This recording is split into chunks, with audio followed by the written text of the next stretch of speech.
And then the other thing is flinching. This is you'll see this when you buy cars a lot. We flinch. Good salespeople will flinch when they state a price and then you state, no, I'm interested in that price. Like, whoa, are you kidding me? So that's a flinch. Or I thought you could do better than that, or I thought we could afford more than that. So let me give you an example of how to flinch in a real business meeting, internally, where we're not trying to sell anything. So I was working with a top officer, and this top officer had asked me to present to him 2 software options. So I did that, and in the process of presenting the 2 software options, I also presented the dollar amount.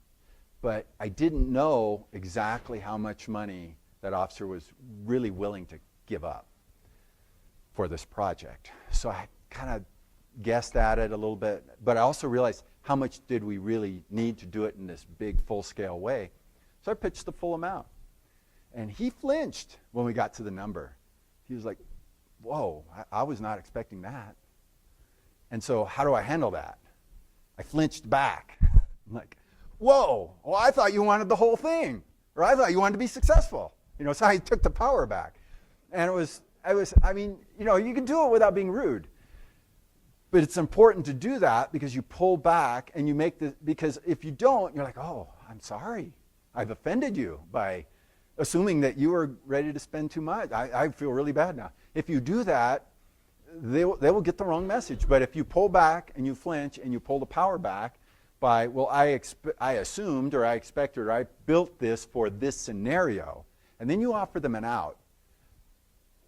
But we can tailor that down. Okay, now I know better that that's actually not in the budget, so let's look a little bit for some scaled down versions, or let's lengthen the project out. And so here's the key question.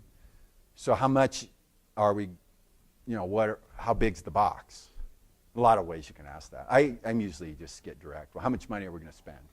But if you don't want to say that, you go, how big's the box? How long are, you can just find another clever way of doing it. But that was really powerful because then the person came back to me and said a quarter of what I had framed up. And I'm like, I got it. Okay, perfect. I know exactly what to come back to. So in that meeting, we set the other meeting.